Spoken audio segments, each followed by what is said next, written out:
support for. Hi, my name is Keshika Subbarao. I'm from Unorthodox Football. I have a couple of questions for you guys today. Okay. So your movie is finally out, and it's basically your story. How does that feel to have your story out to the world? I think it's a really amazing feeling to have a story from such a small island in the center of the Pacific being told on such a huge stage in the world, and it's an honor to be a part of this experience. It's definitely a very inspiring movie. What strikes out to me the most is that American Samoan footballers are really determined. How hard is it to keep getting back up, because you guys haven't won in a decade, and it must be really, really hard? It makes it easier for us to get back up off our feet after losing constantly, because we think about our families and our country that we're representing, and just having that pride in representing your country is a really high honor. So that's what mainly keeps us going. But also our passion to play, our love for the game. It's such a beautiful game, and I think it should be for everyone, and that's how it is in American Samoa. Everyone has the equal opportunity to play in American Samoa, and that's what makes the sport so beautiful. Thomas, you're the only applicant for the job. Thank God I was. Why did you decide to apply? Well, some of the reasons that Jaiyah is talking about, the passion, the true love for the game, a bunch of amateurs that keep coming back after losing for a decade, sometimes in double digits. A 4-0 loss was a victory to them. So for them to continue to play under this great level of adversity was very wholesome and very holistic, I thought. So when I saw that from afar, I figured, you know what, it's a team that's ranked last in FIFA, a team that lost 31-0 against Australia, the worst ever defeat in World Cup history. I was looking at a new challenge and a new opportunity, and try to embrace a culture. I'm Dutch. I love to travel. I speak my languages. I'd never been to that beautiful part of the world, so it was a very easy choice. And although I was the only applicant, it took me only 24 hours to realize that this was something I needed to do at my stage of my career and be a manager of a World Cup team that played some qualifying games. So it became a professional great journey, and also professional or personal great journey for me as well, to go somewhere that I've never been before and try to make a difference, which in the end we did. So when you heard about American Samoa team losing 31-0 to Australia, when you first heard that, what went through your mind? Well, what went through my mind was, first, I mean, how, how incredible of a, as I said again, of a story that this would potentially make. And I'm glad that Mike, Steve, and Christian showed up and turned this into a documentary, and were very professional in their approach, and put this movie out there, Next Goal Wins, that actually premieres on the 7th of May in England, and we're part of promoting that here now. But I felt that looking at that tape and looking at some of the games that were being played in the region, Oceania, there wasn't that much of a difference, quite frankly. 31-0 was an aberration. And I felt that in a short amount of time I could make a difference on that island, create a little bit more awareness for the sport, because it's a dominant rugby and American football country as well.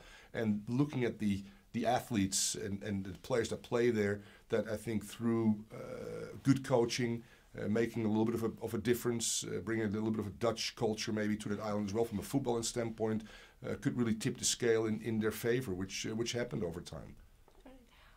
So recently Sepp Blatter wrote you a letter recognizing your achievements. When you first got the letter, what went through your mind? I was emailed the letter at first, and I couldn't believe it.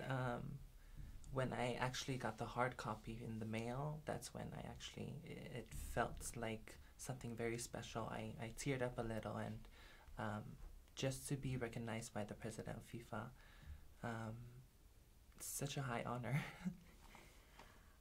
What are your challenges? What do you think are the challenges for transgenders and homosexual in the football industry? Obviously, they're not given equal opportunities, but they should, because it's a game for everyone. Yes. I think the problem is that there's not much acknowledgement of the transgender community in sports, and it needs to come from the very top, I feel. If FIFA would just maybe set some standards or recognize that transgendered athletes have equal opportunity to try out for their respective countries in the world, then maybe the different associations would get more involved in giving the opportunity to transgender people. It's not going to take a week or two or a year. It's going to take a lot of time, especially because a lot of the fans and people who support the sport also bring their personal what is it, their Agendas? yeah, to the stadiums, which might affect how people perform on the field. And I guess the fear is instilled within the players who are potentially transgender athletes who potentially want to represent their countries. Why do you think the American Samoa football team did so badly before you came? Well, I think it was a combination of a lot of things. You know, the infrastructure in the country is not great in regards to football. The training grounds are non-existent, with the exception of the one field that the Football Association has. I think that the infrastructure in terms of coaching education isn't great. So there's not a lot of great coaches on the island.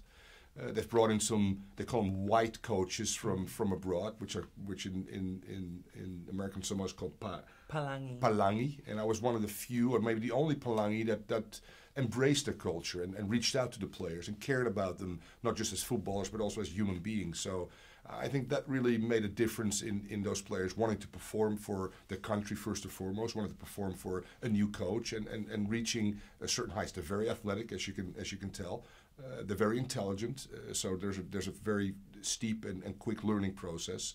And I think they grasp a sense of tactics and the emotional switch going from losers to winners was very important as well. And they made that transition, quite frankly, as fast as well.